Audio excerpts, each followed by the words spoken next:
Hello বন্ধুরা, আমি একটা গুটি কলম করেছিলাম জবা গাছে। এই যে কলমটা দেখাচ্ছি, এই কলমটা এখন কাটবো, দিয়ে চারাটা রোপণ করবো।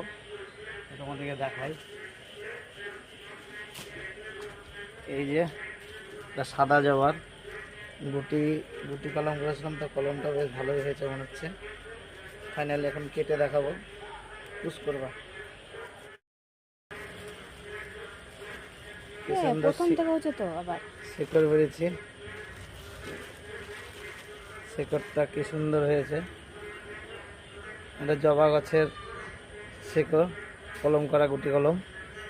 অফ করো, করেছো?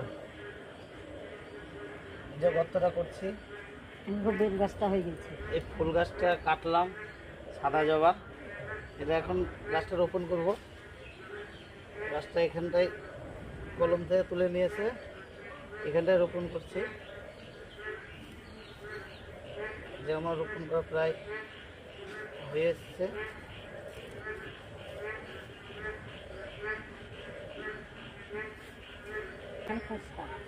ফাইনালি গাছটা লাগানো হয়ে গেছে।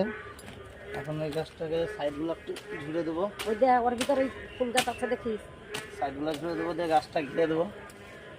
তো কেমন হয়েছে ভিডিওটা অবশ্যই লাইক করবেন, শেয়ার করবেন। এই ডালটা কেটে দিলাম না, বন্ধ করে দেবো।